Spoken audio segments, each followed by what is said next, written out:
Lord, we praise you. We thank you for the opportunity to be here, and I pray that your Spirit will guide us into understanding as we go into your word. Let us not be distracted by anything that the world would distract us with, but let us give you our undivided attention and devotion. And may our hearts burn inside of us as we grow in our longing for your kingdom to come. Help us understand how this story we study here ultimately paves the way toward that ultimate kingdom that will come, God. We love you. We praise you. We give this time to you. It's in your name we pray. Amen. I feel like it's brighter in here than normal. That's wild. Yeah, probably. It's wild. It's the little things, you know. Well, the light's working. Yeah, George fixed it somehow. Good job. Yeah. All right, cool. So we are in 2 Samuel 16 today, which means that after this we have got 8 chapters left in 2 Samuel. Did I do my math wrong there? Yes. No, I did it right. I did my math right. 24 chapters? Yeah, there are 24 chapters, and so we are on the 9th to last chapter today. It's been a long journey, but you know what? We are slowly but surely getting closer to the end, which sadly means we're also getting closer to the end of David's life, which is a bummer, because the end of his life has a lot of hardships in it. Pretty much everybody here has been here for a lot of the weeks, and so I don't have to go super in-depth in the context here. And for those people who are watching online, they can probably just go to the earlier videos if they want more context. But the general context is that King David has been king in Jerusalem for a while now. He has a 40-year-long reign, and most of it went really, really well until he sinned with Bathsheba, and there was this prophecy given over him by the prophet Nathan, where David repented, and he said, you know what, I messed up, I shouldn't have done that. And Nathan said, you know what, you are good before God, right? God has forgiven you, but there's still consequences for your actions. And Nathan basically prophesies that things are going to go really badly for David for a really long time, and it's not going to look super good.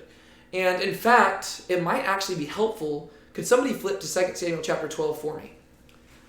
Because maybe the best context we could give here is actually just reread what Nathan said to David would come as punishment for his sin. And as y'all are flipping there, I will summarize a little bit of what we've seen so far. In chapters 13, 14, and 15, the 3 chapters that we've seen since the David and Bathsheba incident and the confrontation with Nathan, we've basically seen David's life start falling apart a little bit. And it's mainly been as a result of his sons, right? Amnon is his eldest son, and he forces himself upon his half-sister Tamar, who is the sister of Absalom, who is thus the half-brother of Amnon. It's very complicated. But Amnon violates Tamar. Absalom is not happy with this. David's not happy either, but he doesn't do anything about it. Absalom takes matters into his own hands. He kills Amnon. Then he flees into the wilderness, and he goes and hangs out with his grandpa for a little bit because he knows that David's mad. Eventually, David tries to kind of reconcile with Absalom, but he doesn't go all the way through with it, and he basically just goes through the motions of it. He invites Absalom to come live with him in Jerusalem, but he doesn't actually reach out to him. He doesn't let him stay in the same place. Absalom's over there, David's over here. They are not seeing each other. Eventually, David does try to reconcile even this, and he does invite Absalom to him, but it's too little too late. And what we've seen in the last chapter is that Absalom has rebelled against David, and he has basically he went down to Hebron, which is where David was first anointed king over Judea, and he basically led a coup, right? Where he went down there kind of acting like he was being appointed the heir to David's throne, but David had no idea about this, right? So Absalom goes down there. He's a conniving guy. He's a cunning guy. He knows what he's doing. He goes down with 200 people who don't have any idea what's going on, and then he's hired other people to blow trumpets and make it sound like he has been anointed the new king. So everybody's getting behind Absalom because everybody loves Absalom. He's tall. He's dark. He's handsome. He is this very charismatic individual. David hears about this, and he hears that his trusted advisor Ahithophel has gone to Absalom's side. And rather than waiting in Jerusalem for Absalom to come and fight and cause a total civil war, David decides to take one for the city, and he leaves. And that's what we saw last week. So David, we see him, like basically the last chapter and this chapter are one extended account as David descends out of Jerusalem, crosses the Kidron Valley, and ascends the Mount of Olives. And it's just this really sad moment. That's why it's stretched out, because you get to feel the weight of what's going on here as David goes into exile. And you have some people who try to come behind him and they're trying to bring the Ark of the Covenant because they're thinking maybe, hey, it'll help you out or it'll encourage you. And David says, no. God needs to stay here. I may leave, but God's throne is in Jerusalem. And so you have this really interesting thing where God is over here and David, who kind of represents Israel, is going into exile. And it kind of foreshadows the coming exile that will eventually happen in a few hundred years with the people of Israel as they also leave Jerusalem behind. And so that's what we've seen with David. And that story is going to continue into this chapter as well. Hence why I've called it Absalom's Takeover. But there's going to be some key things that happen in this chapter that go back to what Nathan first said to David. So who is there for me that could read what Nathan said the punishment would be? All right, go for it, Brian. Read loud and clear, please. It says, So the Lord sent Nathan to David. When he arrived, he said to him, There are 2 men in a certain city, one rich and the other poor. The rich man had very large flocks and herds, but the poor man had nothing except one small ewe lamb that he had bought. He raised her, and she grew up with him and with his children. From his meager food she would eat, from his cup she would drink, and in his arms she would sleep. She was like a daughter to him. Now a traveler came to the rich man, but the rich man could not bring himself to take one of his own sheep or cattle to prepare for the traveler who had come to him. Instead, he took the poor man's lamb and prepared it for his guest. All right. And then skip down to basically Nathan shares his parable and David pronounces judgment on this man that the man should pay fourfold, which will go into David's story here. And then Nathan points out that David is the man, and David repents. And he says, I have sinned against the Lord. David's repentance, however, is going to come down lower. But Brianna, could you pick up at verse 7, where Nathan says, you are the man, and just read all the way through verse 12. Yes. Nathan replied to David, You are the man. This is what the Lord God of Israel says. I anointed you king over Israel, and I rescued you from Saul. I gave your master's house to you, and your master's wives into your arms. And I gave you the house of Israel and Judah. And if that was not enough, I would have given you even more. Why then have you despised the Lord's command by doing what I considered evil? You struck down Uriah the Hittite with the sword, and took his wife as your own wife. You murdered him with the Ammonite sword. Now therefore, the sword will never leave your house, because you despised me and took the wife of Uriah the Hittite to be your own wife. This is what the Lord says. I am going to bring disaster on you from your own family. I will take your wives and give them to another before your very eyes, and he will sleep with them in broad daylight. You acted in secret, but I will do this before all Israel and in broad daylight. Yeah. So, he says, I'm going to bring disaster upon you from your own family. Right? So that's one thing he's going to do. The disaster that's going to face David is not something that's going to come from the Philistines or the Ammonites or the Canaanites or anything like that. It's going to come from his own family. So that's one thing. We've already seen the roots of that, right? We've seen that with Amnon. We're seeing that with Absalom. We're going to see it again and again with more sons down the road. All right? But then he also says the second thing. What you did in secret, I will do in public. Right? David slept with another man's wife in secret. So now, God says, what I'm going to do is somebody else is going to take your women and sleep with them in public. And that disaster is going to come from inside David's family. This is going to be what we see at the culmination of this chapter, where Absalom is going to do this terrible thing. And it all because it's fulfilling prophecy does not make it right. Right? That does not make it a morally okay thing. Right? It's still a horrible thing. It just shows that God is punishing David. Right? But it doesn't in any way say that what Absalom's doing is correct. I just wanted to highlight that the things we're going to see here are a direct fulfillment of prophecy, and when David hears about them, he's going to know that this was brought about by his own sin. And we don't know how long it's been. It's probably been maybe over a decade when this is happening, if not more. This could be 15 years after the David and Bathsheba incident. But David is going to see this stuff happening, and he's going to know that it's a direct result of his sin. So just keep that in mind. Could you unlock the door? Okay, so That's where we're at, and whenever Sean gets back over here, I'm going to have him read this first slide. Hey, how's it going, man? Just long time no see. Yeah, school. Yeah, no problem. I get A it. lot of craziness. Yeah. All right, Sean, take it away. Oh, all right. Sean, take it away. Read those first 4 verses with us. This is actually a shorter chapter than we've had lately, so that's kind of cool. Okay. Now David had passed a little beyond the summit, and behold, Ziba, the young man of Mephibosheth, had met him with a couple of saddled donkeys, and on them were 200 loaves of bread, 100 clusters of raisins, 100 summer fruits, and a jug of wine. And the king said to Ziba, "Why do you have these?" And Ziba said, "The donkeys are for the king's household to ride, and the bread and summer fruit for the young men to eat, and the wine for whoever is faint in the wilderness to drink." Then the king said, "And where is your master's son?" And Ziba said to the king, "Behold, he is staying in Jerusalem, for he said, 'Today the house of Israel will return the kingdom of my father to me.'" So the king said to Ziba, "Behold, all that belongs to Mephibosheth is yours." And Ziba said, "I prostrate myself. Let me find favor in your sight, O my lord the king." Okay, cool. Thank you. So one thing that we see here is that as David goes out of Jerusalem, he has a few very key interactions, right? And we're basically getting to see these various reactions to David leaving, right? What were some of the reactions that we saw in the last chapter? Some of the interactions we saw. Kind of a lot of people asking how they could help David. Okay, yeah, so what were some of the people? Like the high priest. So there's the high priest, right? There was Zadok and Abiathar. They showed up, and those were the ones that I mentioned that they had the Ark of the Covenant. Remember, they were wanting to go with David. And what did David tell them to do? You have to stay. You can tell me what's going on.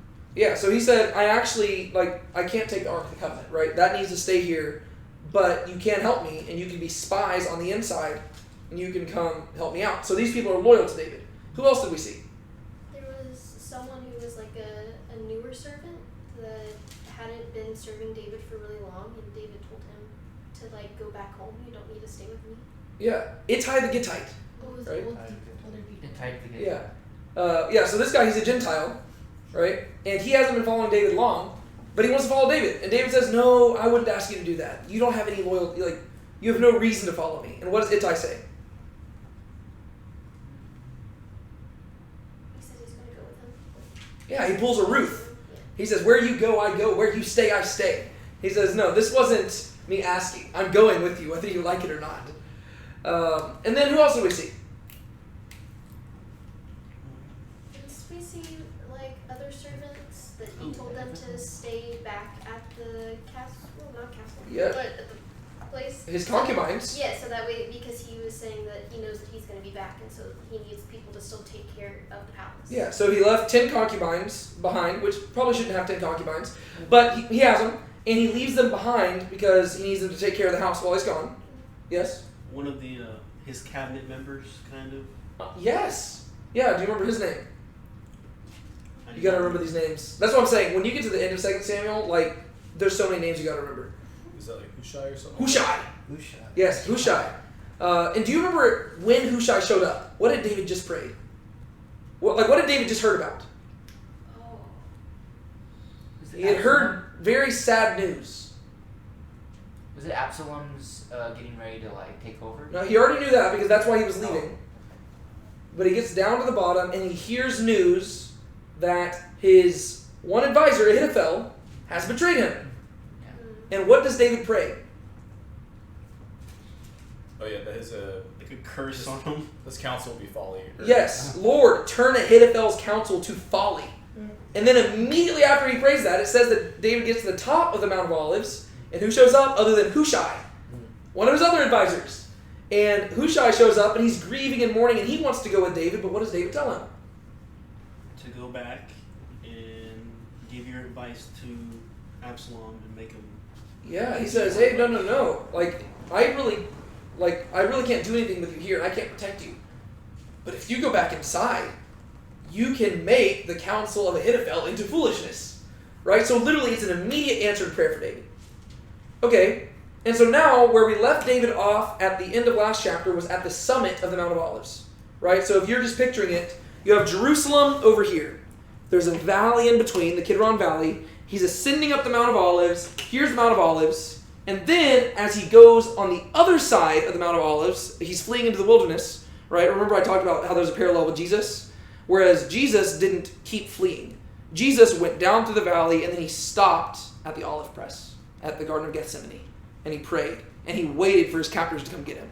So David's escaping, Jesus stays, and he offers himself as a sacrifice, right? But David, he's on top of the mountain, he begins to descend, that's where we see him right here, and he's going to have two interactions, both of which are people who are callbacks to David's former life, right? Under the reign of King Saul, right? One of them is going to be a questionable figure who helps David out. The other one is going to be an adversarial figure who is outright opposed to David. But both of them are specifically associated with the house of Saul. And if you have the story of Saul coming back into David's life here, is that usually a good sign or bad sign for David in regards to how things are going? Bad sign. Probably bad, because whenever Saul was around, David usually was not going through a very good time. Spiritually, he was usually doing all right. But physically, he was usually on the run. And so the fact that we have Saul figures showing up again, it probably tells you this is not going well for David. So, here's the first interaction. Now David had passed a little beyond the summit, and behold, Ziba, the young man of Mephibosheth, met him with a couple of saddled donkeys, and on them were 200 loaves of bread, 100 clusters of raisins, 100 summer fruits, and a jug of wine. This is one of those places where if you're watching like a TV show and there's like episodic stories and there's like little side characters and stuff, you usually don't expect them to come back into the story later on. But then you get to the finale of the TV show and all of a sudden all those characters come back for like one final appearance. That's kind of what's going on right now. Because is this the first time we've seen Ziba of Mephibosheth? No. Do you remember where he showed up before? Was it in 2 Samuel? It wasn't 2 Samuel. Somebody flip to chapter 9 for me. 2 Samuel chapter 9. We are going to be doing a lot of flipping today. That's when Mephibosheth, that's when he first comes back, right? Yes. 2 Samuel chapter 9. It's only 13 verses long. I say maybe we read the whole thing just to recap ourselves on the story. Could I get somebody, let's get two people to read real quick. Somebody read verses 1 through 8, and then somebody read verses 9 through 13. Who's going to read verses 1 through 8?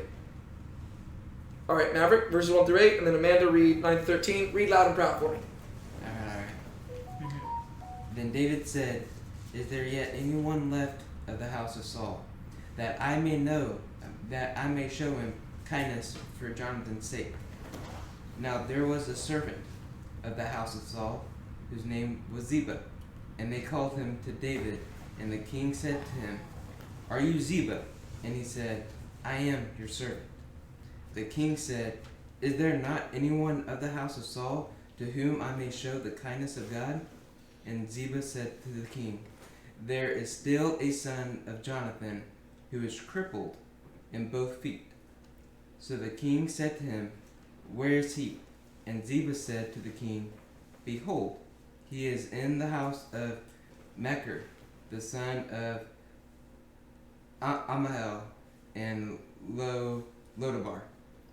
The king David sent and brought him from the house of Machir, the son of Amahel, from Lodabar.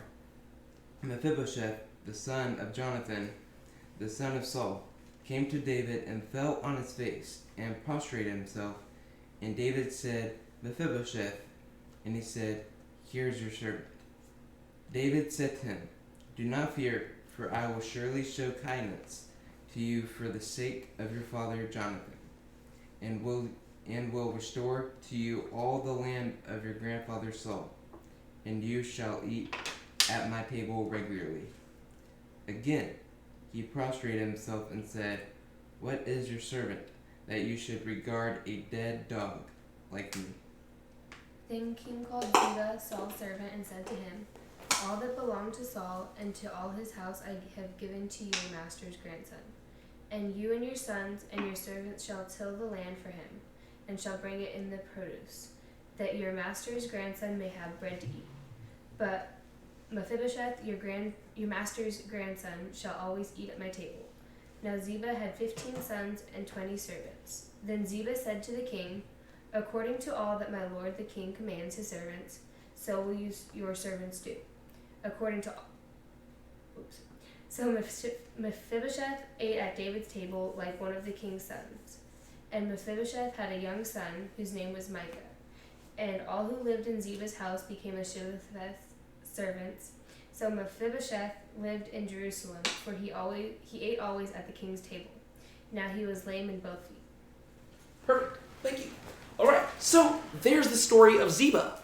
He's the one that we typically forget about because the story is mainly about David and Mephibosheth.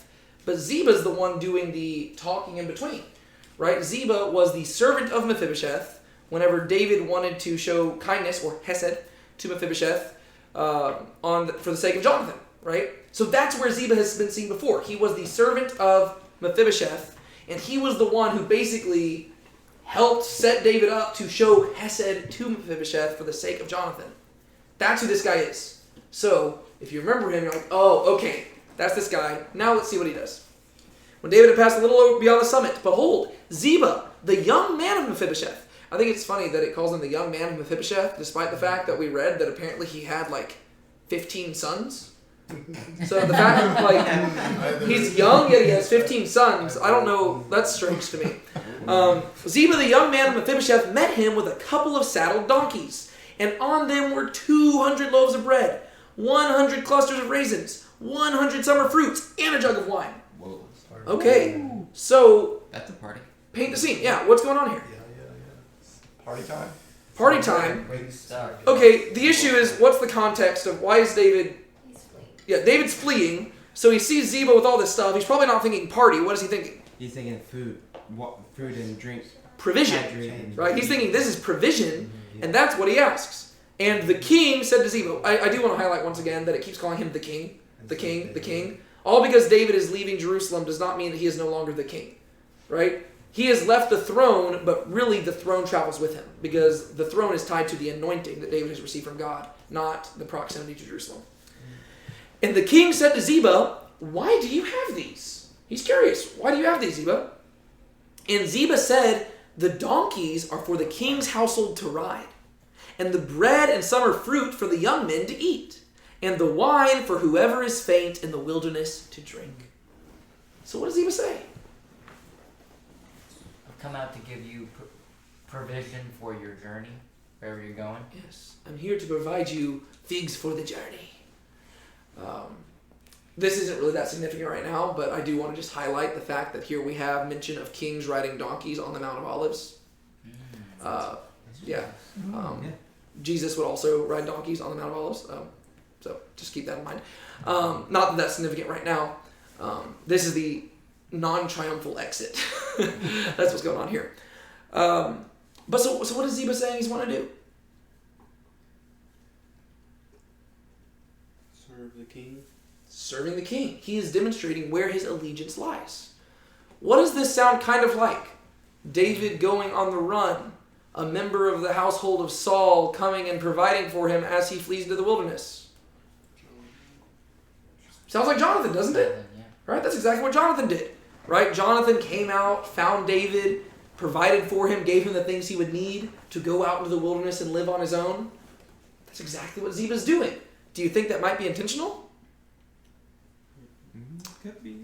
Perhaps. I mean, everybody seems to have known the friendship that David had with Jonathan, and who probably knows that more than anybody else? Ziba. Why would he know that? Because Mephibosheth. Yeah. Ziba was literally the one who was helping orchestrate this entire thing with Mephibosheth, which was for Jonathan's sake. So Ziba knows that David has this strong affection for Jonathan, and that he still cares for Jonathan and still thinks about Jonathan all the time, even long after Jonathan's dead. Ziba comes up to him and does something very similar to what Jonathan did. He's demonstrating his allegiance. Let's continue seeing what's going on here. Then the king said, "And where is your master's son?" Who is his master? Saul. Well, it's actually Jonathan, Oh yeah. right? Your master is Jonathan, and who is the son? Mephibosheth, right? Where is your master's son? So even David kind of looks at this and he's thinking of Jonathan already. He's like, wow, Jonathan did the same thing. Where is your master's son? I have the NIV and it says grandson. Okay, so in that case, then it would be Saul he's talking about. Yeah. Right? Which is how he refers to him in 2 Samuel chapter 9. Either way, it's forming the connection to the house of Saul. But I don't know. I'd have to look at Hebrew and see whether it says son or grandson.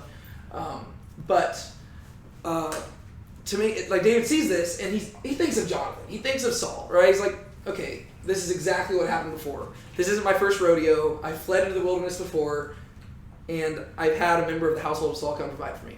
Where is your master's son? Where is your master's grandson? Where's Mephibosheth? That's the big question, isn't it? Because Ziba is the servant of Mephibosheth, and if Ziba's out here with all this stuff, where's Phoebe at? Right? Where's he at? And Ziba said to the king, behold, he is staying in Jerusalem, for he said, today the house of Israel will return the kingdom of my father to me. What does Ziba respond?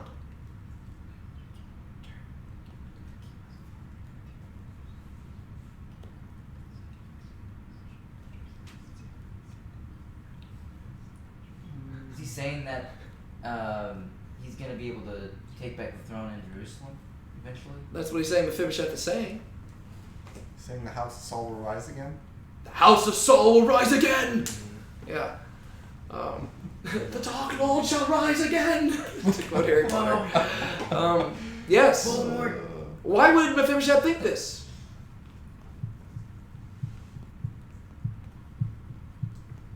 He's on the run. David's on the run. Okay, David's on the run. So if he's thinking he's on the run, then, Saul's household may, try to overthrow him. Yeah. Yeah, so David, there's no king in Jerusalem right now. Maybe Absalom doesn't have a clear claim to the throne. Now's our chance.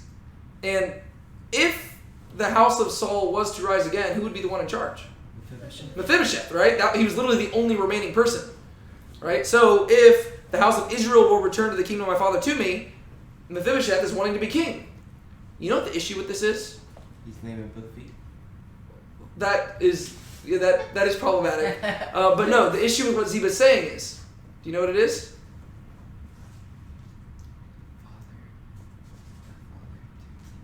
I'll just tell you the answer. He's lying. Mephibosheth is not saying this. We're not going to see that for a few more chapters. But Mephibosheth, he's still devoted to David. Mephibosheth didn't waver. Mephibosheth can't defend himself, though, because, like you pointed out, he's lame. He needs somebody to help him out. Because if you actually think about this practically, this isn't a great lie. Because it doesn't really make practical sense for Mephibosheth to think this would be an opportune time to take the throne.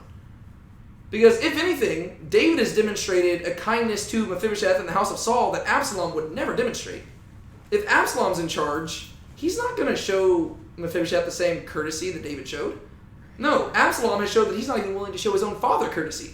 Right? Absalom's willing to overthrow his own dad. You think he's going to show kindness to the person who his dad replaced? No.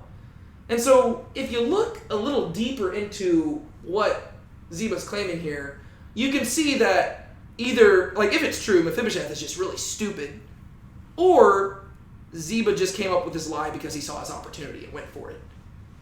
And that's really what he did. Just kind of throw him under the bus, or? Yeah. Yeah. Because what does he have to gain from this? All you have to do is keep reading the next verse.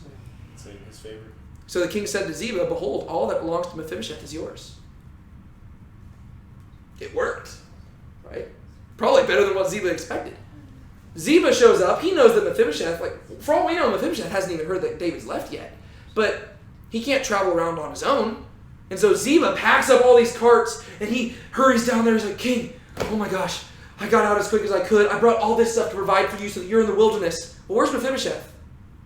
Oh, King, I don't know how to tell you, but Mephibosheth, he's back there. I know that you were so kind to him, but he abandoned you. He thinks that with you off the throne, maybe it's his time to be king. And maybe the house of Saul will rise again. I'm sorry, but I'm here. You can see what Ziba's going for. He sees his opportunity and he took it. And he just went for it, and he had it's really frustrating. Because David had already provided for Ziba as well. Right? What do y'all think about that? amazes me how much he provides for them. They still want to double cross him. Yeah, It's very yeah. David's like a pretty solid dude, but it just shows the corruptness of the human heart. Yeah. Right? Ziba was taking care of Mephibosheth over in Lodabar, and then he got moved to he's received so much, yet it wasn't enough.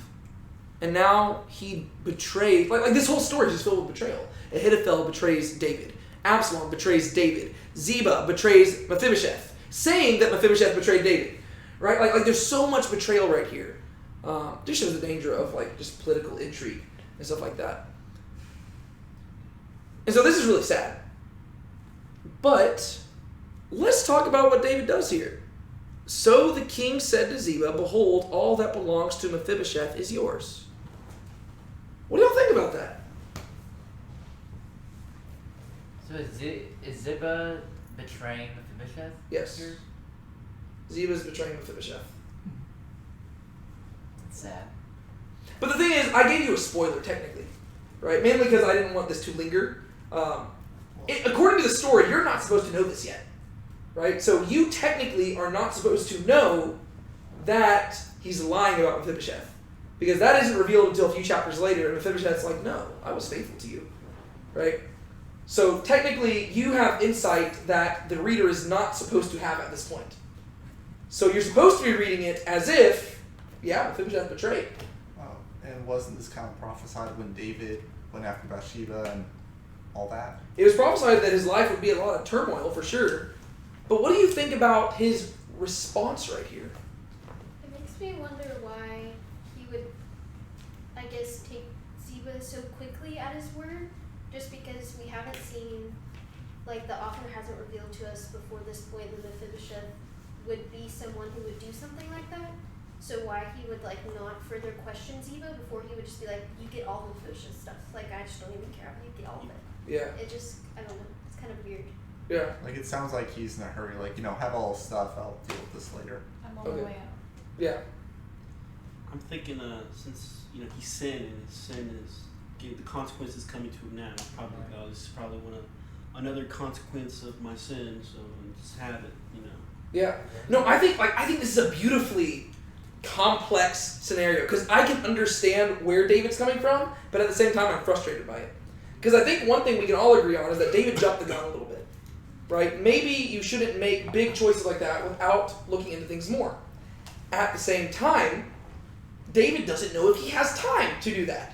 Right? Because if he doesn't hand this over to Ziba, Ziba is currently there showing his allegiance to David. Mephibosheth is not. For all he knows, Mephibosheth has set up some plan with Absalom where they are going to bring back Saul's thing. And so maybe David's panicking a little bit and he thinks that Ziba's telling the truth. And rather than giving Mephibosheth the ability to do that, he immediately strips Mephibosheth of all power. I can understand that. And to go even further with that, David has literally been betrayed by so many people already. His son has betrayed him. His trusted friend and advisor has betrayed him. You don't think somebody from the house of Saul would betray him? I mean, if of any of those, that's the most likely. Right? It would make sense that the final remaining heir to the former kingdom would betray David before his trusted advisor and his friend. And so, to me, this sounds like, if you're David in this perspective, we know, and we look at it, we're like, David, you probably shouldn't have been so quick to make a decision. But from David's perspective, you can understand why he'd be so quick to jump the gun. The issue is that he just didn't really need to make that decision at all. He should have just trusted God and said, "You know what? I'll handle Mephibosheth when I get back to Jerusalem because God's going to bring me back." Right? Because we already saw that confidence. But we basically just see that David's kind of going back and forth here. Right? There's places where he's being really faithful to God and places where he's kind of fluctuating. And all of this is happening over the course of like an hour. Right? And that's just really cool to me because it shows just the reality of like the human heart and just human life to where you can be going back and forth, undulating just over the course of an hour, right? Where you will do one thing where you are just being super devout and faithful and you are just using so much wisdom and discernment, and then other times you're just messing up, right? Here he is planting people like in the same interaction, right? He's going up the hill and he is sending people back into the city who are going to ultimately bring down Absalom. Right? That is going to happen. Hushai he is going to be the reason why Absalom ultimately is destroyed. So David just did that. And then the very next interaction, after appointing the person who will take down Absalom, David jumps the gun and actually helps out a traitor. And so I just think that's kind of cool, because it just shows that life isn't always that easy, where you're like, oh look, I am totally just doing everything right now. Probably not. Even a man after God's own heart, at his best moments, he does some really good things and some not so good things and some in between things. And so I think we can say, yes, he jumped the gun. He probably should have waited. He probably should have asked his spies to go give him information about Mephibosheth. But he's on the run. He's not thinking about that. And sadly, the effect of that is that he's kind of voicing his distrust in Mephibosheth that isn't warranted. Right? He immediately takes away everything that he gave to Mephibosheth. All that hesed that he demonstrated, he strips it away and gives it to his servant. Which is kind of sad. Which, just application, be slow to make like really big decisions. Pray about it. Wait until you have a better picture of things. Maybe if somebody is coming to you asking for something and they have everything to gain and nothing to lose, maybe just figure out another perspective on it, right? Because all I needed to do was ask somebody else, hey, have you heard about Mephibosheth wanting to lead a revolt? And they're like, no. And it's like, oh, okay. Well, that was obviously a lie. Because this guy has everything to gain. He has every reason to lie. But David's just not thinking about that right now. Yeah. Do you have anything else you want to mention about that? I just think that's a very interesting interaction to me. Cool. And Ziba said, I prostrate myself. Let me find favor in your sight, O my lord the king. So he just bows down. And you know what? I mean, this isn't portraying Ziba as just this conniving, terrible individual. He's just a man going out, seeing his opportunity to achieve something for himself, even at the detriment of others. Which is what almost every single human being does at some point, right? We put ourselves first, even if it hurts somebody else. Even somebody who we owe a lot, like Ziba owes Mephibosheth. That's just what we do. And so I don't think that we're supposed to look at this and look at Ziba's betrayal as equivalent to Ahithophel's. Right? Ahithophel betraying David is whoa, Ziba, this is just a selfish guy who is just seeing his opportunity to gain something extra because he knows information the king does not. Doesn't make it right at all. Doesn't make what David did right. It's just a fact of human nature. That's what happens. All right, let's move on. Let's look at the next interaction with somebody from the house of Saul, and let's see if that one goes as positively. And I say positively in quotes because I wouldn't consider the interaction with Ziba as totally positive. But David doesn't know that, right? As far as David knows, he just helped prevent another coup from going on. I mean, think about that. 2 coups going on at the same time. Yikes. So David doesn't know that Ziba was lying. As far as he knows, Ziba is a loyal follower who is just helping him out. And so he thinks that was a really positive interaction. He has found another Jonathan. Hurrah. Once again, David lacking in the discernment. He's not that same person that he once was. Right? All right, Sean, take it away, verses 5-8. And King David came to Bahurim, and behold, there came out from there a man of the family of the house of Saul, whose name was Shimei, the son of Gera. He came out, cursing continually as he came. He also threw stones at David, and all the servants of King David, and all the people and all the mighty men were at his right hand and at his left. And thus Shimei, when he cursed, Get out, you man of bloodshed, and vile fellow. Yahweh has returned upon you all the bloodshed of the house of Saul, in whose place you have reigned. And Yahweh has given the kingdom unto the hand of your son Absalom. And behold, you are taken in your own evil, for you are a man of bloodshed. Yay. Ouch. Somebody doesn't like David. Yeah, somebody. Somebody does not. a lot of lingering resentment there. I mean, David's been king for a while, but this guy is not happy with him, is he? Shimei. Yeah, so what do y'all think about this guy? I don't like him. He also Two. didn't do I do anything not. until somebody else brought it up first. What's that? He didn't try to do anything about it, not agreeing with David until Absalom started the Oh, yeah. This is one of those places where it's really easy to just kick someone while they're down. Yeah. It's like, yeah, whenever David was like the king over everybody, he didn't say nothing. And then now that David's like wandering like by himself, he's like, ho, you get what you deserve. When David goes back, he's gonna be like, "Oh, I like you again." Yeah. I was really. Did I say all that? I'm sorry. I was just caught up in the emotion. That day. Yeah. I was really just trying to really frustrate you so that you just like be even more powerful than ever. It's like, okay. Yeah. So King David came to Bahurim. This is past the Mount of Olives now. We have moved beyond and we are heading towards the Dead Sea area. Right? So he's doing what he does. Right? David is a guy who knows how to survive. He is a scrapper. This is not his first time on the run. He just knows how to handle this stuff. And he knows the caves of Israel, and he knows the wilderness of Israel unlike anybody else. And so he has no problem staying alive when he's on the run. And so he knows where to go. He is heading towards the Dead Sea area because it's desert, there's caves, there's plenty of places to hide, nobody wants to be there. And so that's where he's heading, and he comes to this town called Bahurim. And behold, hey look, it's the same introduction, right? And behold, the young man Ziba came out. And behold, there came out from there a man of the family of the house of Saul. Ooh. Another one? Jeez. Goodness. There came from there a man of the family of the house of Saul, okay, whose name was Shimei, the son of Gera. He came out cursing continually as he came. That's right from David's struggle scene. Yeah. So when you're thinking cursing here, I don't want you to think just like cussing. Yeah. Even though I would have put it past this guy because he sounds like he would have like a sailor's mouth. But what's he doing? Like wishing bad things upon David? Yeah, he's taunting him. He's calling curses upon him in the name of God. Being unkind. Right? He says, yeah, I knew you were going to get this. This is what you deserve. This is the divine act. Like, this is Yahweh's judgment upon you. Take that, David. You suck. Ha, ha, ha, ha, ha. That's what this guy's coming out and doing. Right? No respect. No reverence. He also must not have kept up with like who David is, because Yes. if he's like cursing someone in God's name, like you better watch out, you might get killed, David. Yeah, Like right? he's pretty bold, but Yeah.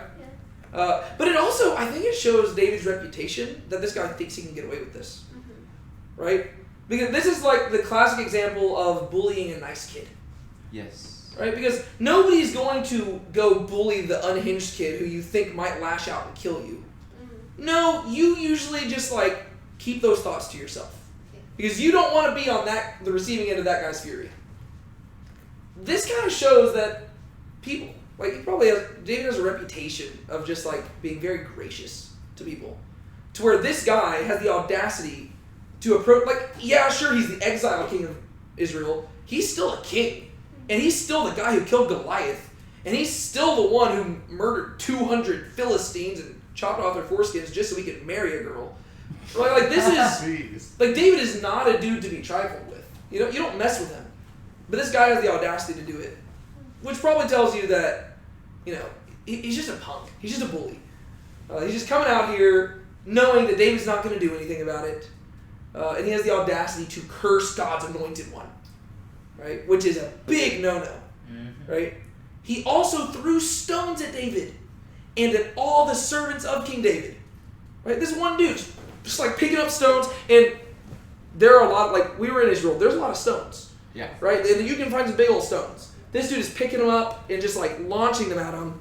And this is something that they still do to this day. If you go to Israel and if you're in the wrong area, like if you go to Palestine and you're a Jewish person, you can get stones thrown at you. And if you go to into Israel and you're a Palestinian person, you can get stones thrown at you. This is just a thing they do. It's an insult, right? Nobody wants this happening to you. It's a clear sign of get away from me, right? So this guy's throwing, get out of here. Like, I don't want you in this town. Go die in a pit or something. That's what this guy's communicating. He threw stones at David and all his servants of King David. And it keeps saying king, king, king, right? You notice like in all the other passages, like before this, it just said David. But now that David's left Jerusalem, it clarifies king, king, king. He's still the king, even if he's not here. This guy is throwing stones at the anointed king. Probably not the best thing to do. And all the people and all the mighty men were at his right hand and at his left. So who's standing by David? His men. His mighty men, his Giborim. Right? These are the people who were with him whenever he was on the run from Saul. Right? These are the people who defended David and who defected from Saul in order to be with David. These are people who've done some crazy stuff. You've got guys who literally killed a lion in the snow. You've got this other dude who killed 300 Philistines with an ox goad or something like that. Like you got these people who've done some crazy stuff. And they're there. David's bodyguards are all around him. And remember it said that there were 600 of all of his other bodyguards? So David is not by himself here. Yet this guy has the audacity to do all this stuff against David, despite the fact that David had this whole retinue of bodyguards. This is a bold, bold move. And thus Shimei said when he cursed, get out, you man of bloodshed and vile fellow.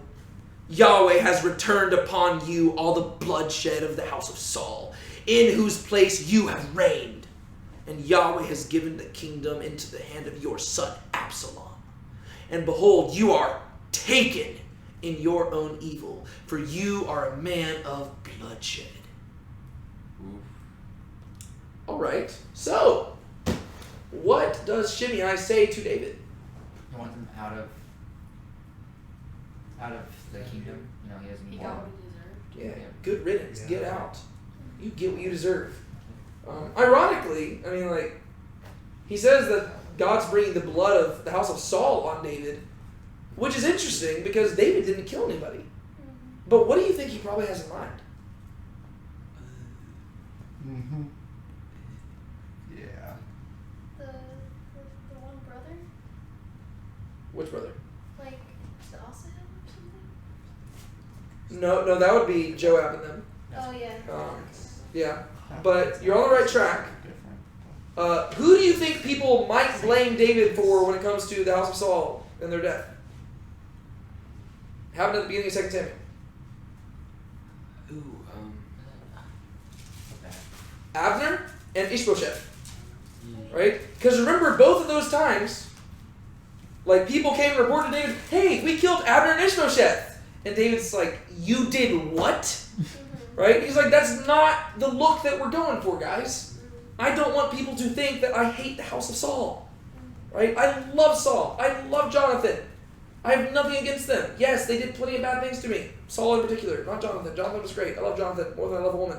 He's great.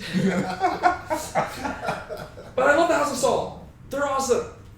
And he didn't like how those people handled it, but you could see how that would look really bad. Yeah. Right? It looks like David was the usurper. We know he wasn't, but it looks that way. And so that's probably what this guy has in mind. God has returned on you that bloodshed. Ishbosheth should have been king, yet you had him killed. Abner should have been the kingmaker. You had him killed.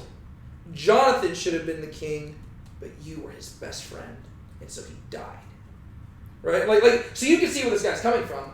And he's just a Saul supporter, right? He's born into the house of Saul, he's got his biases, he is aware of his biases, and he hates David. Right? Why isn't he upset that Absalom is taking over? Why wouldn't he be upset by that? It's David's blood, not Saul. True. Yeah. So he apparently doesn't have anything against the house of David. It seems like it's just a personal vendetta against David. As long as it's not David. Yeah. Because you know what's worse? Yeah, as long as it's not David. But do you know what's worse than being replaced by the house of Saul? Having your own son turn against you. Right? This is the worst possible thing for happening to David. I would say that for him, this is even better than the house of Saul being reestablished. He's like, no. Now this is great. You rebelled against Saul and you shed his blood. I'm happy that your son's replacing you. Because now you get to know that pain. Right? I think there's it's just a personal vendetta specifically directed against David. And also keep in mind, this is probably just a grumpy old dude who just doesn't have anything else to do other than throw stones. Right? He's just mad. He's just not a happy guy. And he's just got a lot of bitterness in his soul. And he sees David at a weak moment. And he's like, oh, this is my opportunity. I might never get to do this again. Take that. Right? So this guy's just a big punk. He's just a jerk. That's really what he is. But he also says all this in the name of God. Yahweh has returned upon you all the bloodshed of the house of Saul, in whose place you have reigned. Right? So he doesn't view David's reign as legitimate. He says, you are not the anointed one of God. Saul was. And he even seems to show some devotion to Yahweh. He says, how dare you stand where he stood? You're not a real king. Saul's a real king. I think your son makes a better king than you do. I'm glad you're gone. Get out, get out, get out. I hope you die. Right? He's just a jerk. All right. But notice, and this is once again, we get David flip-flopping back and forth. Notice his response. David is awesome. All right, Sean, take it away. Then Abishai, the son of Zeruiah, said to the king, "Why should this dead dog curse my lord the king? Let me pass over now and remove his head." But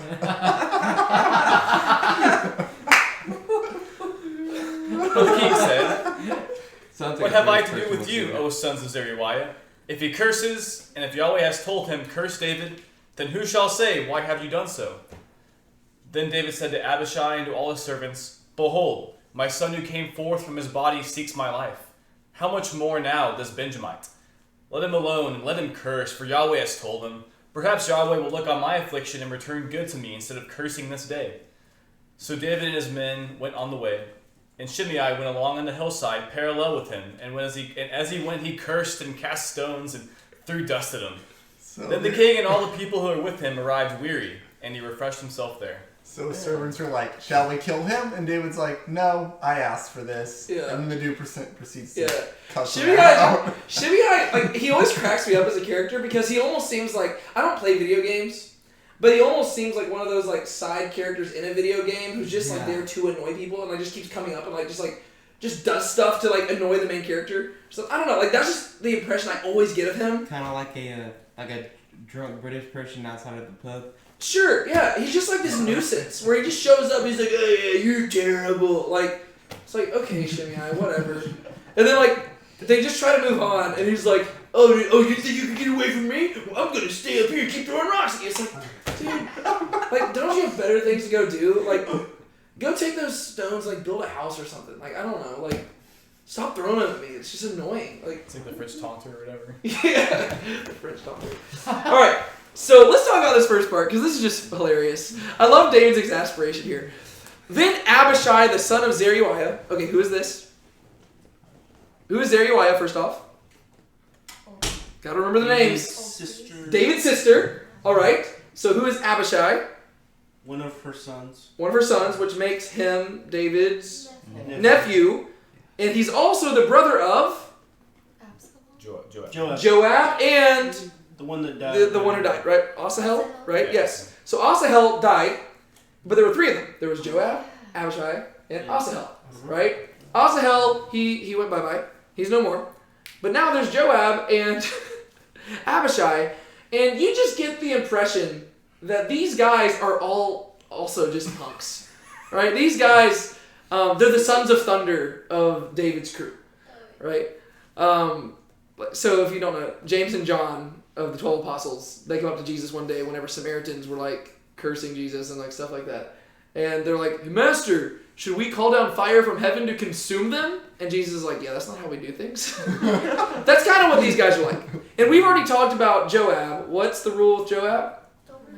Don't mess with Joab. Same rule kind of applies to Abishai, right? Abishai is just less of a main character. So Abishai, son of Zeruiah, says to the king, "Why should this dead dog curse my lord the king?" Notice the phrase "dead dog." Remember that showed up back in chapter 9 with Mephibosheth, right? Remember this dead dog? Okay. Just to tie the connection there, dead dog, House of Saul. Okay. "Why should this dead dog curse my lord the king? Let me pass over now and remove his head." One thing that people highlight here is that a lot of the language that shows up in this chapter is very similar to the Passover. Like the Passover sequence whenever God, like the people of Israel are leaving Egypt into the wilderness, right? So they're leaving a place of oppression, going into the wilderness where they will be renewed and and refreshed by God, right? And you have words like Passover showing up here and different words that just like show up to the same words in Hebrew. People just highlight the fact that David is leaving this place where he would be in bondage, and he's going into the wilderness to be refreshed by God. Just worth highlighting. Not going to linger on it much because we have to move on. But why should this dead dog curse my lord the king? Let me pass over now and remove his head. So what does Abishai say? Let me go and kill him. Let me go kill him. And to be fair, This sounds very drastic, but we've already highlighted what this guy's doing. Yeah. He has had the audacity to curse the anointed king of God. I mean, if somebody was doing this to Saul, this is probably what David would be suggesting.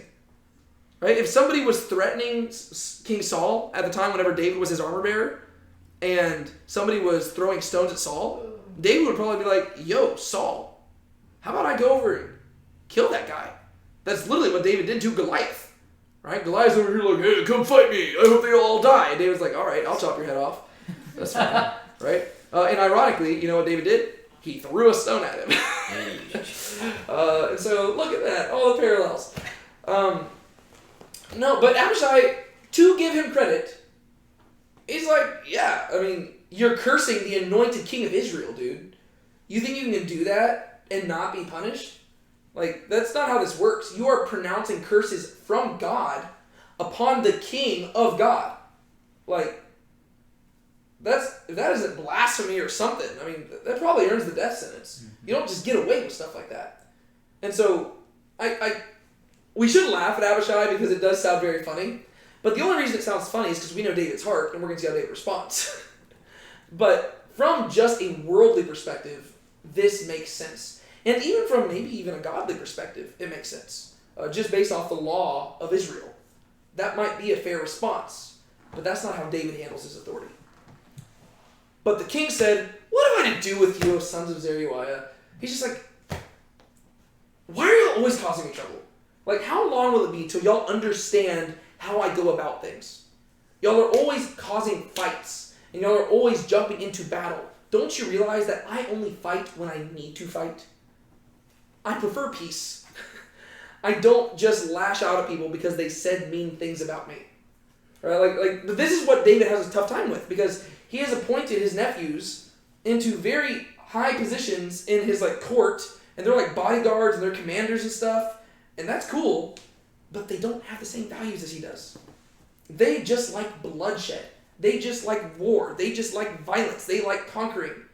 David is good at those things. He's good at bloodshed. He's good at war. He's good at violence. He's good at conquering. But he only does them when it serves God, or whenever he's serving himself and sinning, right? And pursuing Bathsheba, right? They don't have the same values. And he's just looking at him. He's like, just exasperated. He's like, guys, in what way do you think that is what I would want you to do here? This guy is cursing me because he thinks that I hate the house of Saul. So you're telling me that you think that the thing that I would want you to do is kill somebody from the house of Saul? That's just going to prove him right. Right? That's going to make everything he's saying true. Because then I will have shed the blood of somebody from the house of Saul. I'm not going to do that. What have I to do with you, O sons of Zeruiah? If he curses, this is cool. If he curses, and if Yahweh has told him, curse David, then who shall say, why have you done so? So what's he saying there? If God's telling him to curse me, then let him curse me. Yeah. There's a reason. Yeah. He's not saying that Yahweh has told him that. He just simply points out, we don't know. For all we know, he's right. Maybe there is. Maybe I do bear the guilt of some of the bloodshed from Saul. But you're not the one to decide that. God is. And so if God has sent this man to curse me, and maybe God didn't send him to curse him because he was right. Maybe God sent him to curse David to test David. Right? There's plenty of reasons. David isn't describing one motive to God. He says maybe God sent him. I'm not going to have you kill him. There's a chance he could be right, or there's a chance this could be a test. Either way, we're not going to kill the guy. Because if God has told him to do this, who am I to say no? That is cool. Do you know why I think that's cool? He's not saying that he's alone can have that relationship with God. He's saying anybody can have that. Yeah, so he's showing the relational aspect of God. But also, this just shows you how to handle criticism. Right? No, nowadays, we live in a world where people don't like being criticized, and they feel like they need to defend themselves all the time. David doesn't do that. David says, you know what? Let him say what he's going to say. You know what? I don't think he's right, but maybe he is. It's not my business. Let him criticize. That's fine. If he wants to throw stones at me, let him do it. That's fine. God will protect me. He doesn't yell back like, well, actually. Yeah. Well, actually, here's where you're wrong. I didn't kill Abner. I didn't kill Ishmael. Like he doesn't do that. He's like, whatever. Okay. He just like shrugs it off. I think that we can learn a lot from that. This is what I have to deal with in my YouTube comments. I'll usually text Brianne or Sean, and I'll just like send them screenshots, and I'm like, should I reply to this? I don't know. Because there's some comments that just like, they'll like share criticism, and usually I'm pretty good at just like laughing at it and I don't care. But sometimes my sarcastic bones in my body really tempt me. And I just want to like respond in the most juvenile way possible. And I know that I shouldn't, so instead I'll just screenshot it and send it to them and let them know what I want to say in response. But even then, that's probably still not what I should do. I should probably just suck it up and get over it. And sometimes you do need to respond to criticism. Yep. But usually it's far off. It's usually far less than we typically think we need to.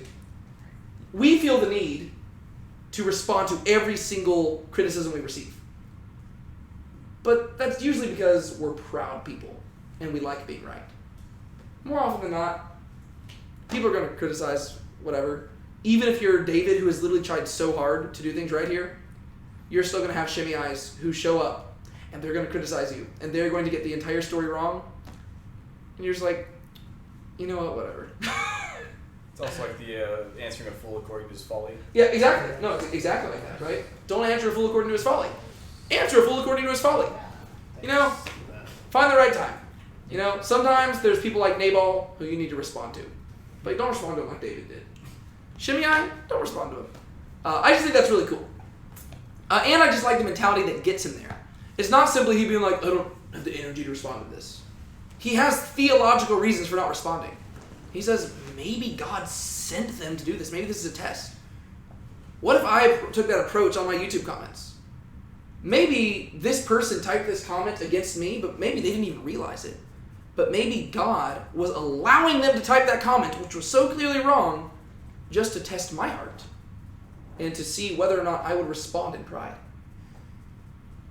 What if we took that approach every time, right? Anytime somebody was critical of us.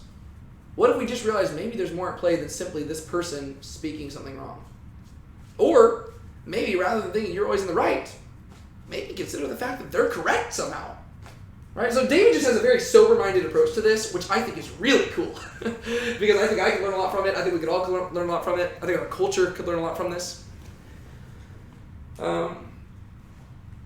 If he curses, and if Yahweh's told him, curse David, then who shall say, why have you done so? Why would I tell him to do something? Why would I tell him to not do something that God has told him to do? Right? I don't like him cursing me, but if God's told him to curse me, he needs to curse me. That's simply how it is.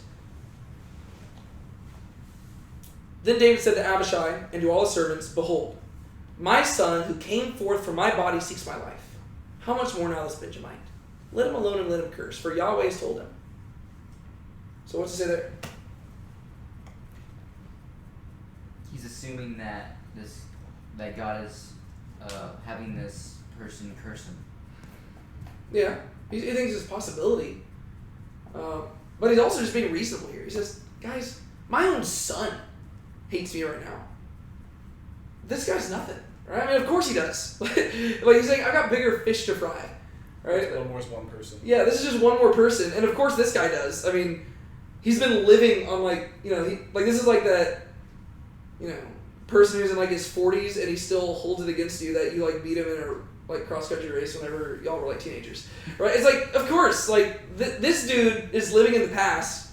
He's still bitter about something that happened like 40 years ago. I can't control that. My son is currently rebelling against me. That is my bigger issue right now, right? If my son hates me, of course somebody from the house of Saul hates me. I mean, like, I can't even get my own house to love me. You think I can get the house of Saul too? No. So he's being very reasonable about this, which I just think is good. This is one of those really impressive moments for David. Let him alone and let him curse, for you always told him. Just let him do what he's going to do. I don't care. Let him throw stones. It'll be fine. I've been hit by stones before. Sticks and stones may break my bones, but words will never hurt me. He's also throwing stones. That's the funny part. Yeah. I gotta add to that. Yeah. One time, my old martial arts instructor said something like that, and he's like, "No, words actually do hurt." Oh, they do, absolutely. Because I mean, that's just a saying we say all the time. But yes, mean words hurt. Yeah, honestly, I don't know why we say that saying, because it is like the biggest blatant lie that we teach people. like, words hurt far more than sticks and stones ever Yeah. do. Like, sticks and stones, those cuts heal. Words, I mean, those things will stick with you forever. So, and to be fair to David, like, he's going to remember Shimei's words, and Shimei's going to get what's coming to him. I hope we go into 1 Kings, because David's got some funny stuff to say right before he dies. We'll get there later. But this is not the last we've heard of Shimei. Let's just say that. All right. Let him alone, let him curse, for Yahweh told him. Perhaps Yahweh, look at this. Perhaps Yahweh will look on my affliction and return good to me instead of his cursing this day. So he says, maybe if Yahweh hasn't told him to do this, or even if Yahweh has, maybe Yahweh will see what I'm going through right now, and he'll lift me up in the end because of how I endured it. Right? This is the mentality of somebody going through a test. Right? They're realizing that they are not simply going through this affliction in isolation, but there's a God enthroned in heaven who is watching. And he says, God sees how I'm responding here. And if I respond to his curses with curses, and if I respond to his curses with pride, and if I respond to his curses with a need to defend myself, what reward is there? But if I respond to his curses with grace and love and tolerance, and I just move on, God will see that. And if God thinks that's worth rewarding, he'll reward it. If not, okay, no harm, no foul. So, like, David just has a really good approach to this. Like, there's just so much you can learn. We've got to move on because I said this was a shorter chapter, but it's already 8:30 and we still have more to cover. But you can linger on this a whole lot just to talk about there's a lot of practical stuff right here in regards to that. So David and his men went on the way. I like that they just obey the king and they don't argue back, right? They have learned that David works differently. He's built different, right? So this is even David with, like, he's not who he once was, but he is still better than pretty much all of us. So David and his men went on the way, and Shimei went along on the hillside parallel with him as he went. And as he went, he cursed and cast stones and threw dust at him. This is why I'm saying he's really just like a big bully. That's all this guy is. He's just a jerk. Just because sounds super petty. Yeah, well, he is. He's petty. He's somebody who, like, it's very evident that David is just tolerating it. Right? David is just being that nice person who is just being afflicted. In many ways, he's foreshadowing Jesus, right? Like a lamb led before the slaughter, he opened not his mouth. Right? As a sheep before its shears is silent, he opened not his mouth. Right? David is just being afflicted. He's innocent. These stones are being cast at him, but he's just walking. Right? He's just walking, and he's just bearing it. He's probably getting cuts and bruises. He says, that's fine. It's okay. And Shimei sees his opportunity, and he's like, oh yeah, he's not going to do anything. Mighty king, yeah, I dare you to come up here. And he knows he's not going to do it. Right? He realizes that David is a vulnerable prey, and now he's voicing his decades-long bitterness and frustration, and he's just venting.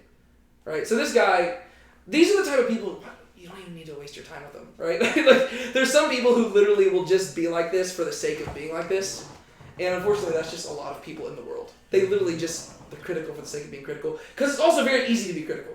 Right? I mean, everything Shimei is saying right here, anybody could say this to David. Right? David is not in a good place right now. His kingdom is being taken by his son. He is on the run. It's easy to come up with reasons to criticize David. That's not hard. There's always reasons to be critical. The question is, are your criticisms well-founded, and do they need to be said? That's really the harder thing facing us. I've mentioned this to y'all before. There's a lot of people on YouTube. I'm going to mention the YouTube thing because I think about this stuff a lot, and I try to think of it deeply. There's so many people on YouTube who I've seen, like Christian channels. I've seen their channels grow dramatically in a very short amount of time simply because all they do is criticize people. And it's easy clickbait, right? And the thing is, I am a very critical person. I have very strong opinions. Y'all know this. But I try to rein that in when it comes to the YouTube stuff because to me that's just an easy way to get popular. Right? It'd be so easy for me to just be like, ooh, let me tell you every single thing wrong with this one person's ministry. And you know what? My criticisms could be valid. But in the Bible, there's no ministry of criticism. Yeah. It's not a ministry. It's yeah. not a thing. And so there is a time for criticism. But the thing is, there's always going to be a time to criticize. Right? And there's always going to be things to criticize. Because guess what? We're all imperfect people. Yeah. David's a man after God's own heart. We have plenty we can criticize. people found stuff to criticize about Jesus, and he was perfect, right? Their criticisms were invalid, right? But everybody, like, there's things you can criticize about me. Of course, I'm not perfect, right? There's always going to be stuff like that. You just have to choose, you have to pick your battles, right? And that's one thing I have an issue with a lot of those YouTube channels, is because I've literally gone on there, and I have scrolled for so many pages just looking for one positive video where they just say something positive about a ministry. But that doesn't get clicks, right? No, people like drama. They like we gravitate towards that stuff. And to me, that's very frustrating. And so Shimei's, they're all around. Just respond like David here. This is something I think we all need to learn. Then the king, he's still called the king. Then the king and all the people who were with him arrived weary, and he refreshed himself there. Right? So he goes into the wilderness and he refreshes himself. We move on. Now Absalom and all the people, the men of Israel, had entered Jerusalem, and Ahithophel with him. And it happened that when Hushai the Archite, David's friend, came to Absalom, that Hushai said to Absalom, "Long live the king! Long live the king!" And Absalom said to Hushai, "Is this your loving kindness to your friend? Why did you not go with your friend?" Then Hushai said to Absalom, "No, for whom Yahweh, this people, and all the men of Israel have chosen, his I will be, and with him I will remain. Besides, whom should I serve? Should I not serve in the presence of his son? As I have served in your father's presence, so I will be in your presence." Good old Hushai. Okay, so we left David. He was refreshing himself in the wilderness. And then if this were a movie, this is where the camera zooms in and there's this huge panning shot and it like zooms through the trees and zooms through the mountains and stuff. And then we go down through the valley and back up through the city walls and we go into the courtroom and we see Absalom sitting on the throne. Right? And so, transition. We have left David over here. We're back at Absalom and we're going to see what Absalom is doing. Now Absalom and all the people, the men of Israel, had entered Jerusalem and Ahithophel with him. This is like Judas and all the guards showing up to betray Jesus. Right? So we have Absalom there. He is the usurper. He shows up in Jerusalem. He sits on David's throne. And who does he have by his side other than Ahithophel, the former friend of David, with whom David dipped his bread, the trusted advisor who has now betrayed him. And it happened that when Hushai the Archite, David's friend, came to Absalom, I love that it says that. Just as a reminder, who is Hushai the Archite? David's friend. David's friend. He's a spy. So Ahithophel is not called David's friend. They are no longer friends. That friendship has ended. They're not even frenemies. They are just enemies at this point. Ahithophel has abandoned David. Hushai, however, has not. Right? But guess who doesn't know that? Absalom. Absalom has no idea that Hushai is not on his own side. Right? And Absalom probably sees this as an absolute win. Not only did he get Ahithophel, he gets Hushai as well. This probably gives him so much confidence, right? He's like, oh man, I am more powerful than I ever imagined. Right? He's sitting on the throne and he's got both advisors here. Ooh, exciting. Ego. Yep. And it happened that when Hushai the Archite, David's friend, came to Absalom, that Hushai said to Absalom, "Long live the king! Long live the king!" We need to pay close attention to Hushai's words. Yeah. Because according to the narrative, who's the king? David. David. So what is Hushai actually saying? Long live David. Long live David. Long live David. But what is Absalom hearing? He's like, oh yeah. Absalom. Oh, Yeah, he's hearing, long live Absalom, long live Absalom. But this is why I wanted to highlight the king, the king, the king. You have to realize who the narrator views as the king. Because whenever you see Hushai saying, long live the king, right off the bat, you realize, oh, the narrator's having fun with Hushai's words here. Because you realize that everything Hushai is saying has a double meaning. Because like this is what's so intriguing. Like, this is why we need to read the Bible deeply. Because you can easily just overlook this, and you would understand, like just at face value, you would understand the fact that Hushai is conniving and deceiving, right? You would get that. But It's only whenever you're paying attention very closely to how the story is framed that you pick up on how clever the deception is. Right? The narrator has laid the groundwork. Absalom arrived here, but the king is over here. Absalom did this, but the king was leaving Jerusalem. Absalom arrived in the king's place, but the king was over in the wilderness. Hushai shows up and says, "Long live the king." You know what Absalom's thinking, but you also know what Hushai's thinking as well. Yeah. And you only really pick up on that if you've been paying attention to how the narrator has told the story. Storytelling is something I'm super passionate about. Right? How you tell a story is crucial to how the story is experienced. And so you have to pay close attention to it, especially in 1st and 2nd Samuel, which I've told y'all many times, I think is the height of biblical literature. Because there's so many word plays and stuff like that, right? Saul, he never Shaul'd of God. David Shaul'd of God all the time. He was always inquiring, right? Those word plays are great. Also, Ittai, the Gittite. Ittai sounds very similar to the words, what is it? In Hebrew, I think it sounds very similar to the words "with me," right? And so whenever David's saying, "Would you go with me?" It's a play on words, right? It's like, will you go Ittai? Ittai? And he's like, "Yes, Ittai. Ittai, go Ittai." So there's a lot of play on words there, which are very clever. Okay, so Hushai the Archite, David's friend, comes to Absalom, and Hushai says to Absalom, "Long live the king! Long live the king!" And Absalom says, "Thank you so much." And Hushai's thinking, it wasn't a compliment. I'm thinking about David. I don't care how long you live, sir. I care how long your father lives. And Absalom said to Hushai, and this is good for Absalom for asking this, "Is this your hesed to your friend?" Yeah. Is this the way that you love your friend? I mean, Absalom's a clever cookie. I mean, Ahithophel betrayed David, but he seems to know that Hushai was really close with David. Is this how you're going to treat your friend? Is this your hesed? He knows David's all about hesed. He takes hesed very seriously. This is the hesed you're going to show? It's similar because it's similar to how Jesus talks with Judas when Judas betrays him, right? Rabboni, Judas. Right? So you've got this whole, like, the interact. That's exactly how I feel whenever Jesus talks to Judas. Like, you do this to your friend? Ironically, though, Hushai is the false Judas. Right? Absalom, there's so many names. Absalom's looking at him being like, okay, so this is your love to your friend? You're going to betray him? And Hushai is like, you don't even know. Were you going to say something? Rocky? No. Okay. Is this your hesed to your friend? Why did you not go with your friend? So he's suspicious. Is this the way that you're going to love David? Why didn't you go with him?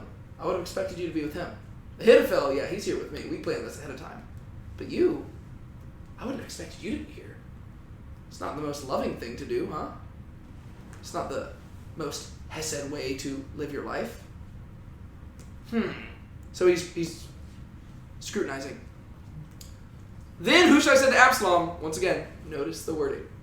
Then Hushai said to Absalom, "No, for whom Yahweh this people and all the men of Israel have chosen, his I will be, and with him I will remain."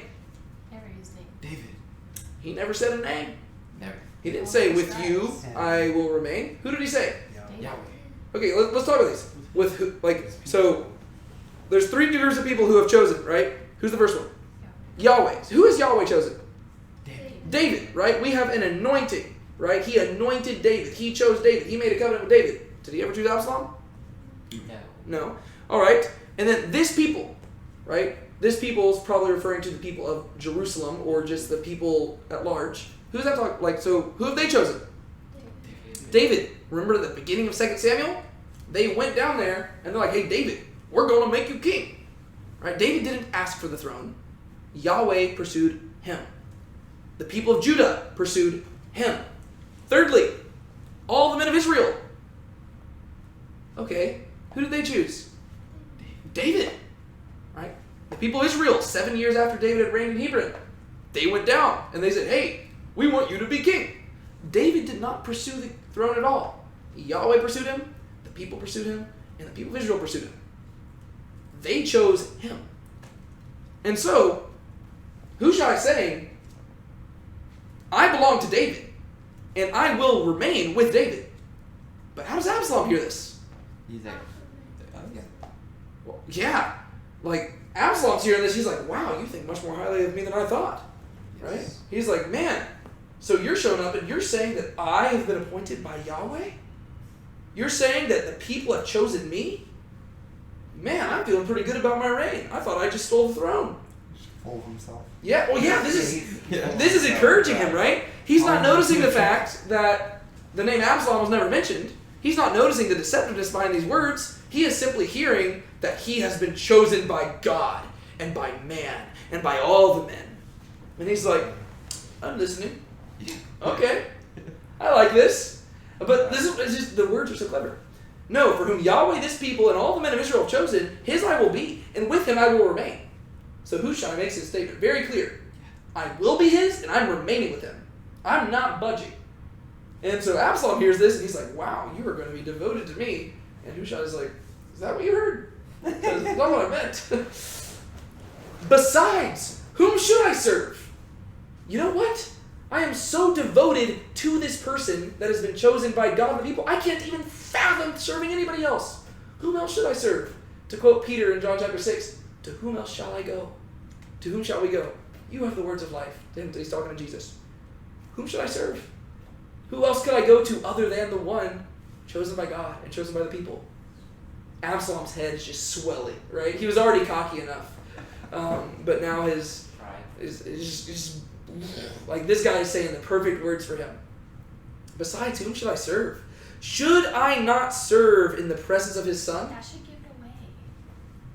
Because he says in the presence of his son. So he's like saying David. Yes, Yeah. kind of, but I think that the idea is that, like, I think when he's saying his son, he's referring back to the friend thing, right? Is this the love, the hesed you show your friend? Should I not serve in the presence of his son? Right? So, but once again, it depends on how you read it, right? Because his son could refer to the person I was just talking about serving, which is probably the more natural way to read it.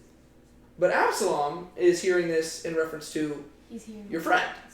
Yeah. So, once again, the wording is clever, right? If you're Absalom, you're hearing something different than what we're reading. Because we know the conversation that David's had with Hushai. Absalom doesn't know that. He's hearing this, and he says, okay.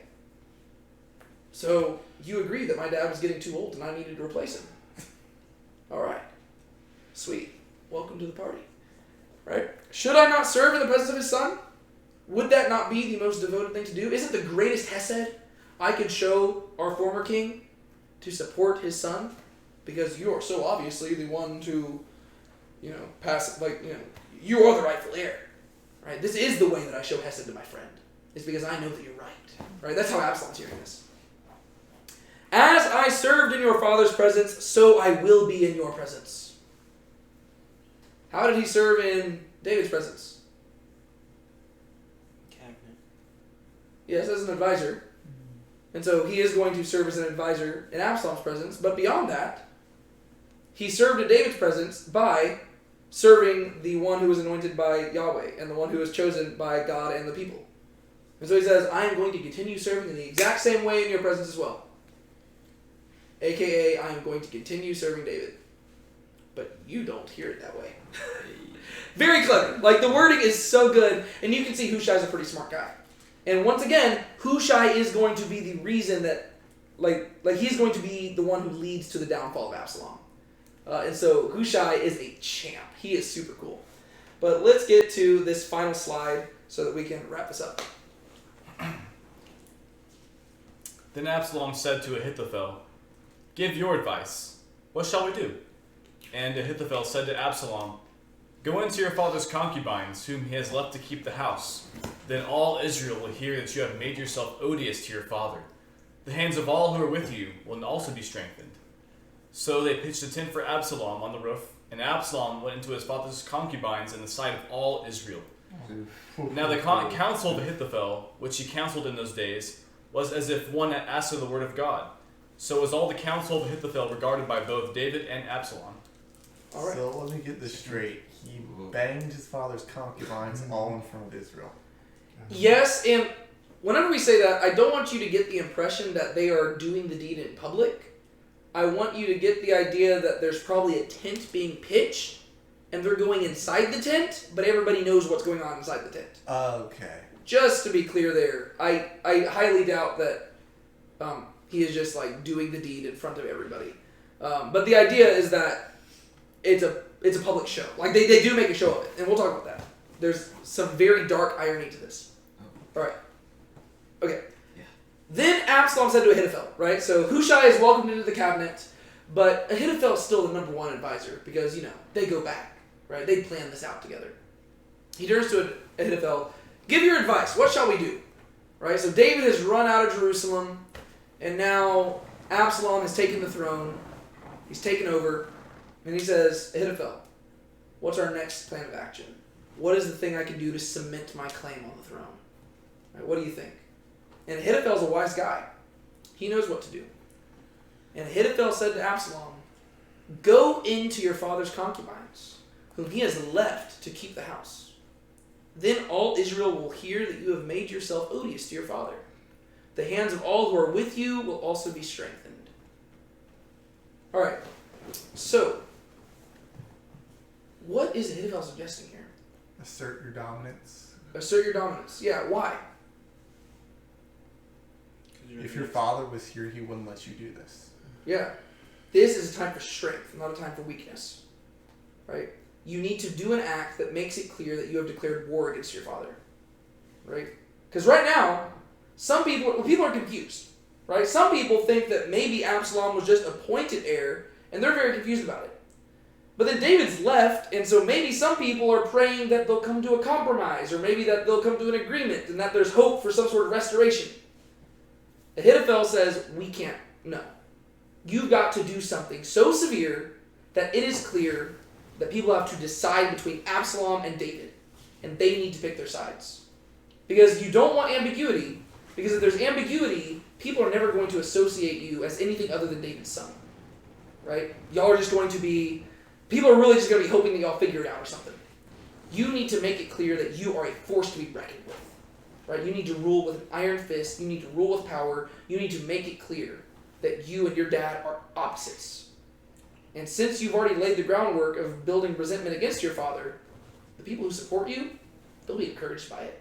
Because they'll see a man who is willing to do what it takes to become to be in power. Which, once again, this is exactly what Saul feared David was trying to do. David never did it, though.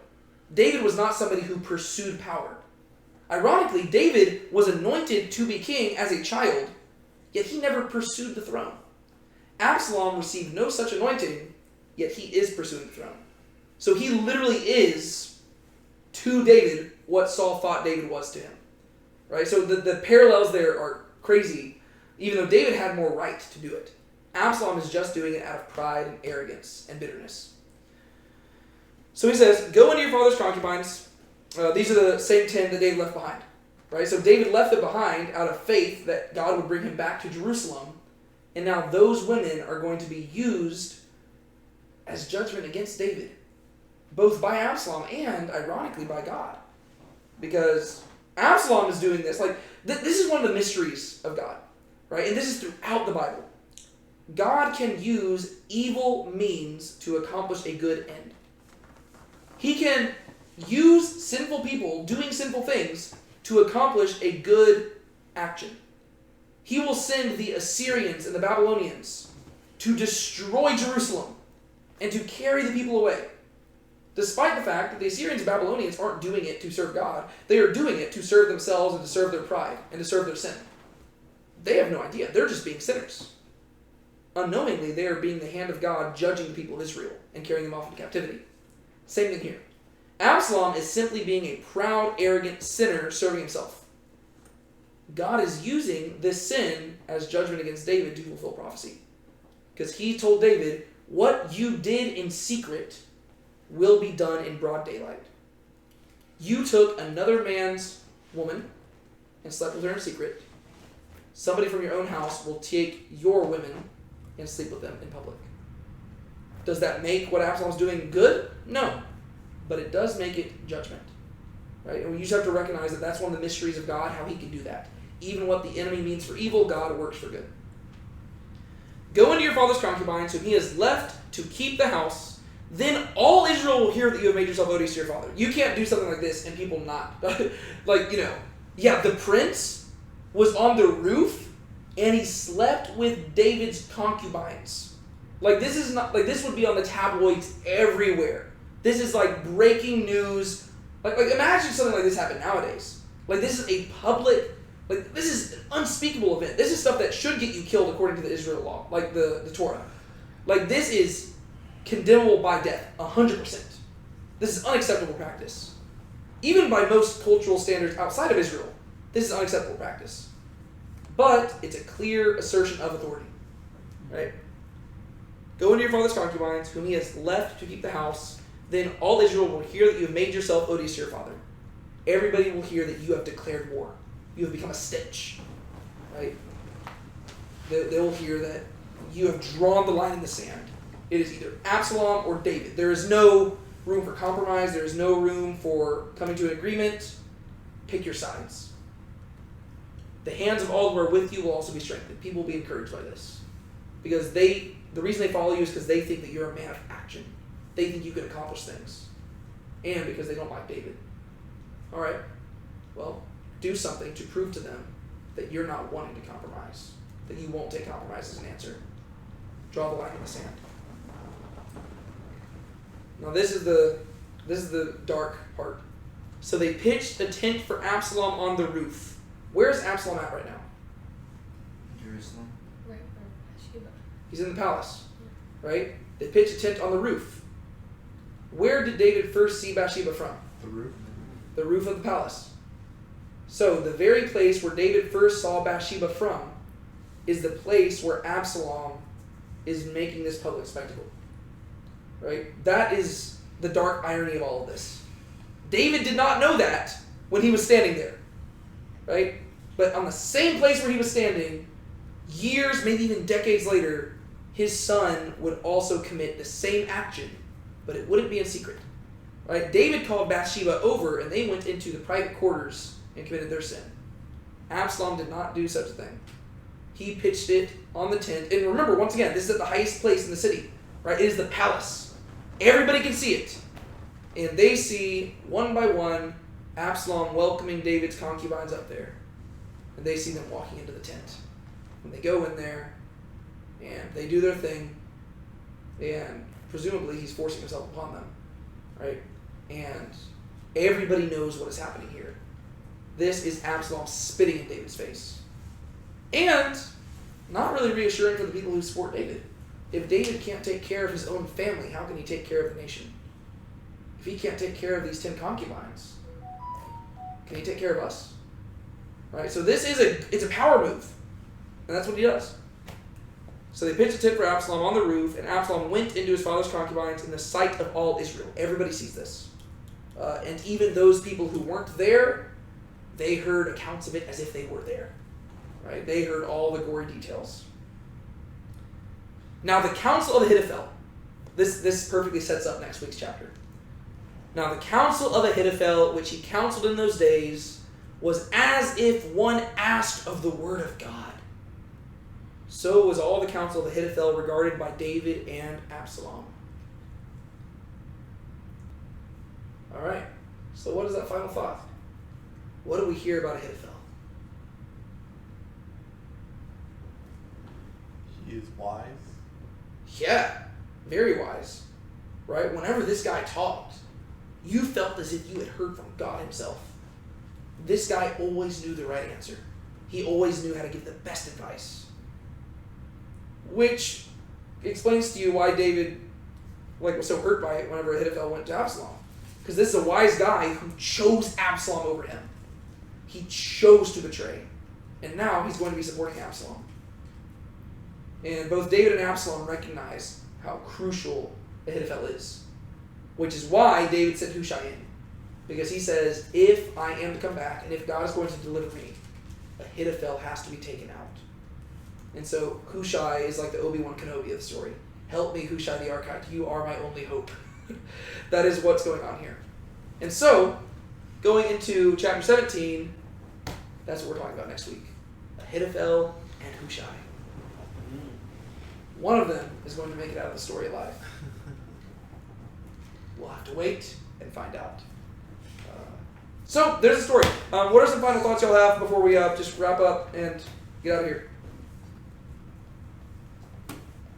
Just pick your battles, like you said. Just make sure you think before you speak, and just pick your battles. Yeah. Yeah. I think a word of general application would be that if you ever find yourself getting into conflict with somebody, I do not think that a healthy means of responding to that would be stealing their woman and sleeping with them in public. Yeah. I just think that's a really not cool way to go about things. Not very cool. Yeah. It's not very cash money of you. Not cool, dude. Not cool. Don't be an Absalom. Don't be a Shimei. Don't be a Ziba. Be a David sometimes. But ultimately, realize that David is just paving the way for Jesus. And that's who you want to be.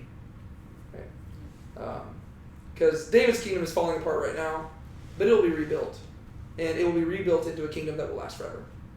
That's where our ultimate hope is in. So, just remember that. That is the ultimate thing here. Because once again, you can get through this whole story and you don't really hear God mentioned a whole lot. And so I feel kind of weird about that sometimes because we're going through this story, we're not even talking about God a lot.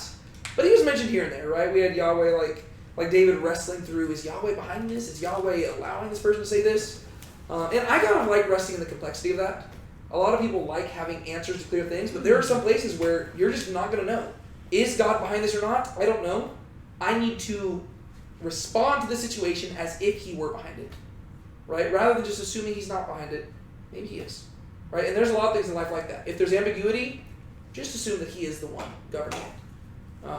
Unless you have something to gain from it, in which case, assume that maybe he's not, because you don't want to justify doing something just because you gained something. You know what I mean? There's discernment. This whole 2 Samuel shows you, and 1 Samuel, discernment is necessary. It's key. There's a reason why David's son goes on to write so much wisdom literature, Song of Solomon, Ecclesiastes, Proverbs.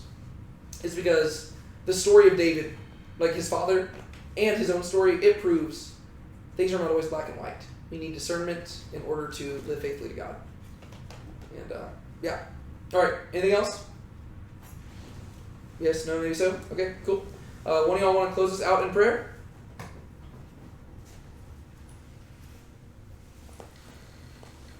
Y'all all already prayed once, so. Oh, except for one of you. One of you was not here when we prayed. Close us out in prayer. All right. Thank you, Lord, for gathering my brothers and sisters in Christ tonight and meet and read your word. And thank you for allowing me to come back here after my weeks of abstinence and struggle and difficulty with school and other activities. And I pray that you continue to help us grow in your word and become more Christ-like. In Jesus' name we pray.